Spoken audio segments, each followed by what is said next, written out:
સર્વે વૈષ્ણવોને મારા જય શ્રી ગોપાલ.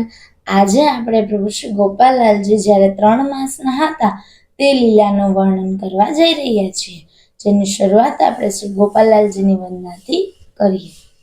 શ્રી ગોપાલમ સર્વદા વંદે ભક્તિહમ સુકૃપાનિધમ સ્વરૂપદાન દાતારમ ભાવભક્તિ વિવર્ધકમ. પ્રભુ શ્રી ગોપાલલાલજી આપણને આજ્ઞા આપે કે આ પ્રસંગનું આપણે પઠન કરીએ. બોલો પ્રભુ શ્રી ગોપાલ લાલ કી જય. શ્રી ગોપાલજી 3 માસના થયા છે. તેમની લીલા ચરિત્રોના ગુણગાન અખિલ બ્રહ્માંડમાં થતા સાંભળી તે રસિક વિહારીની અદ્ભુત લીલાનું દર્શન કરવાની ઈચ્છા ગંગદાસને થઈ.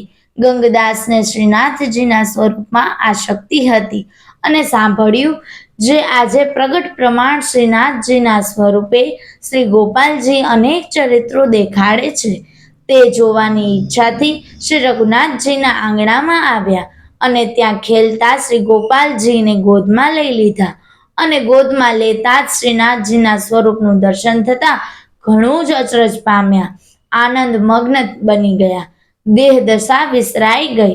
આ લીલાનો મર્મ કોઈ સમજી શકે તેમ નથી. એવી અદ્ભુત લીલા આ સ્વરૂપની છે.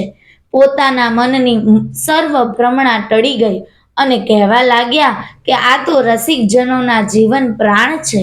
ગંગદાસની ભ્રમણા મટાડીને પોતાના સ્વરૂપનો અનુભવ કરાવ્યો. 3જા માસમાં શ્રી ગોપાલલાલજીએ આ પ્રમાણે લીલા કરી. જો આ પ્રસંગના પઠનમાં મારાથી કોઈ ક્ષતિ રહી ગઈ હોય તો તુમ દાસાનું દાસ જાણીને અમને ક્ષમા કરજો. બોલો પ્રભુ શ્રી ગોપાલ લાલ કી જય.